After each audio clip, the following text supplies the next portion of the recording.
ආයිබෝවන් ඔබ ආදරෙන් පිළිගන්නවා මගේ YouTube channel එකට. ඔබ තාමත් මාව subscribe කරලා නැත්නම් දැන්ම subscribe කරන්න. ඒ ළඟම තියෙන bell icon එකත් click කරන්න.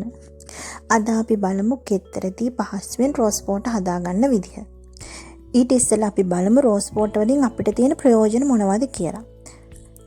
ප්‍රධානම දේ තමයි අපේ මූණේ තියෙන pH එක balance කරන්න මේ rose water වලට හැකියාව තියෙනවා. ඔබට තියෙන කුරුළෑ සහිත සමක් නම් කුරුළෑ ඇතිවීම පාලනය කිරීමටත් කුරුළෑ වලින් ඇතිවන කැලල් පාලනය කිරීමටත් මේ රෝස් වෝටර් වලට හැකියාව තියෙනවා. මේ රෝස් වෝටර් වලින් අපේ මූණේ තියෙන තෙල් ගතිය හොඳින් පාලනය කිරීමක් එහෙම නැත්නම් බැලන්ස් කිරීමක් සිද්ධ කරනවා. ඒ වගේම ඔබට තියෙන සංවේදී සමක් නම් ඒ සංවේදීභාවය පාලනය කිරීමටත් මේ රෝස් වෝටර් වලට හැකියාව තියෙනවා. ඒ වගේම තමයි අපි මූණට යම්කිසි සත්කාරයක් කරන්න පැක් එකක් හදා ගන්නකොට අපිට පුළුවන් රෝස් වෝටර් ටිකක් දාලා මේ පැක් එක හදා ගන්න. ඒ වගේම මේක ටෝන එකක් විදිහට අපිට පාවිච්චි කරන්න පුළුවන්. අපේ මූණ හොඳින් පැහැපත් වෙනවා. ඒ වගේම තමයි අපේ තොල් පැලිලා තියෙනවා නම් තොල් පෙලිලා තියෙනවා නම් මේ රෝස් වෝටර් වලින් පුළුවන් ඒක පාලනය කිරීමක් කරගන්න. ඉතින් අපි අද බලමු අපි නිවසේදීම කොහොමද ඊටම ඉක්මනින් ලේසියෙන් පිරිසිදුවට රෝස් වෝටර් හදාගන්නේ කියලා. මෙතනදී මම රෝස් මල් කීපයක් අරගෙන ඒවයි පෙති වෙන් කරලා හොඳින් පිරිසිදු කරගෙන තියෙනවා.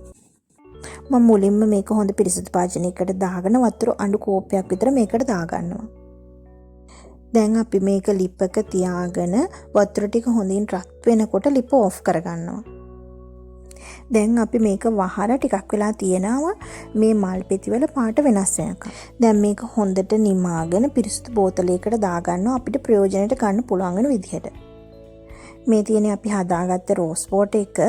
මේක ටිකක් නැවුම් සුවඳක් තමයි තියෙන්නේ. තද සුවඳක් නැහැ. ඒ වගේම තද වර්ණයකුත් නැහැ. අපි දැන් බලමු අපි මේක පාවිච්චිට ගන්නේ කොහොමද කියලා. ඔබට තියෙනවා නම් අධික තෙල් සහිත සමක් ඔබට පුළුවන් මුහුණ පිරිසිදු කිරීමකින් පසුව දවසට එක වතාවක් මේක මුහුණේ ආලේප කරන්න. ඔබට තියෙන අධික වියලි සමක් නම් සතියකට දවසක් හෝ දෙකක් මේ ඔබට මුහුණේ ආලේප කරන්න පුළුවන්.